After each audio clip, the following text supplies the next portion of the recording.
So about a year ago, I was thinking about buying a new mechanical keyboard. I was beginning to get tired of the way my pre-built Corsair keyboard felt and sounded. After doing a bit of research, I discovered the mechanical keyboard community.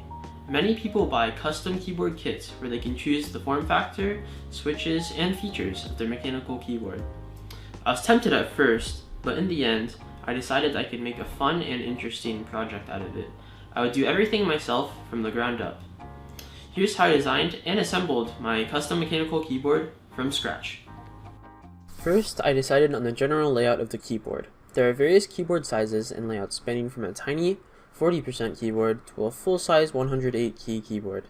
I chose a 75% Keycool 84 keyboard layout. This layout had everything that I wanted in a keyboard.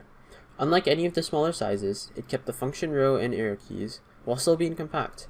However, this choice heavily determined what microcontroller I could use.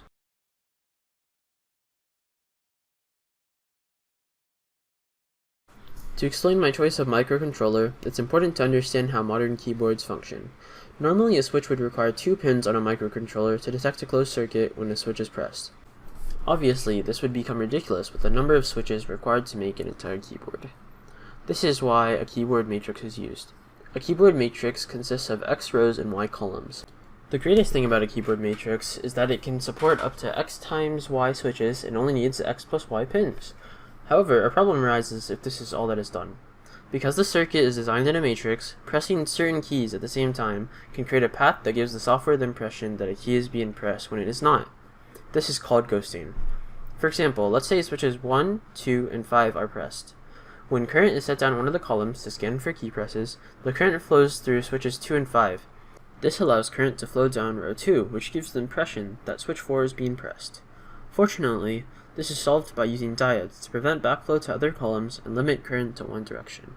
Now, back to the choice of microcontroller board. The layout I chose required 84 keys. This meant that the optimal row column layout would be 6 rows by 14 columns, which perfectly met my key requirement. However, because the keyboard was not a perfect grid, I had to draw out how I would line them up. Regardless, this meant that I would need 20 pins. There was a perfect solution, the Arduino Micro. This microcontroller board features 20 digital I/O pins, which was perfect for my use. It was also convenient that it could be easily programmed using C++ in Arduino software. After deciding on the keyboard layout, I figured out how I would encase the PCB or circuit board for the keyboard. Using a plate encase prevents any damage and keeps everything stable. Although my family does own a 3D printer at home, its printing bed is not wide enough for an entire plate to fit. To maintain stability and keep it simple, I wanted to avoid printing a case in multiple parts. Therefore, I would have to come up with a more unconventional way to keep everything together. I decided to use 4 nuts and bolts to hold the plate and PCB together. The extra length of each bolt would also serve as a stand for the keyboard. I could use longer bolts in the back in order to create the slight incline that most mechanical keyboards have using fold-out stands. However, using a bolt would create a slight gap between the 2 layers. To compensate for this, I wanted to 3D print 2 rectangles with screw holes that would fit between the layers and provide some support. After finalizing the structure of the keyboard, it was time for the next step. To design the PCB, I used KiCad because it's free and was easy to learn. In order to ensure the switches in Arduino Micro would fit into the PCB, I used a few KiCad schematics and footprint libraries, which can be found linked in the description.